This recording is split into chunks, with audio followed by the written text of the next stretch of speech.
नमस्कार।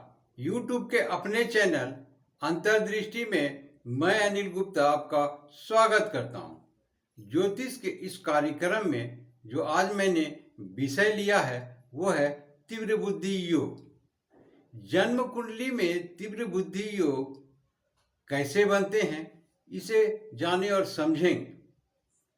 जन्म कुंडली में कई प्रकार से तीव्र बुद्धि योग बनते हैं, परंतु हम कुछ तीव्र बुद्धि योग के बारे में आपको जानकारी देंगे। किसी भी व्यक्ति या जातक की जन्म कुंडली में जो मैं बताने जा रहा हूं उस प्रकार का योग किसी भी लग्न कुंडली में बनती है तो वो तीव्र बुद्धि योग कहलाएंगे। मान लिया जाए यदि पंचमेश यहां बुध बनते हैं,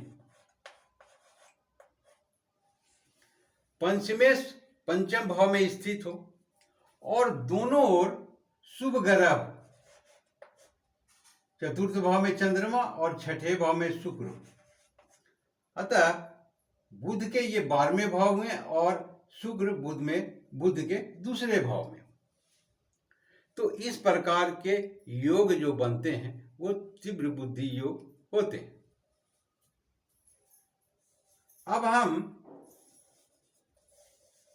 यदि पंचम भाव में पंचमेश हो अर्थात पंचम भाव में यहां बुध बनते तो पंचमेश बुध बनते हैं तो पंचमेश हो और साथ में गुरु हो और उसी प्रकार से इससे 12वें और दूसरे भाव में शुभ ग्रह हो तो भी ये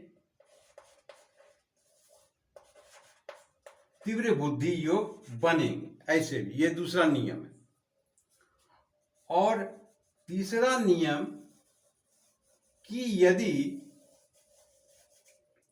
पंचमेश कोई भी हो सकता है, यहां पर वृषभ लगन की कुंडली है तो पंचमेश बुध ही बनते हैं, तो पंचमेश बुध हो और गुरु केंद्र में हो 1 4 7 8 10 इन चारों भाव में से कहीं हो या 9वें भाव में हो त्रिकोण में तो भी तीव्र बुद्धि योग बनते हैं। परंतु गुरु नवांश में जिस ग्रह के नवांश में हो वो ग्रह शुभ ग्रह की उस पर दृष्टि पड़ती हो, ये नियम इनके साथ होते हैं। यदि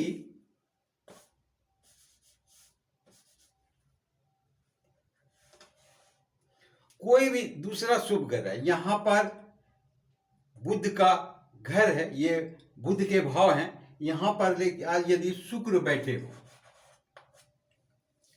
और बुध केंद्र भाव में कहीं पर हो या त्रिकोण में हो, तो मान लिया त्रिकोण में है और गुरु केंद्र में कहीं हो तो ये भी स्थितियां तीव्र बुद्धि योग बनाते हैं। तो ये था कुछ जो मैंने तीव्र बुद्धि योग बताए आपको। ये कुछ सूत्र थे, कुछ नियम थे जो आप किसी भी जन्म कुंडली में आजमा सकते हैं, देख सकते हैं।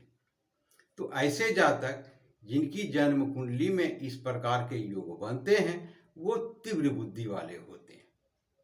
तो आपने इसे बिल्कुल आसानी से समझ लिया होगा, ज्यादा कुछ भी गणित नहीं था इसमें।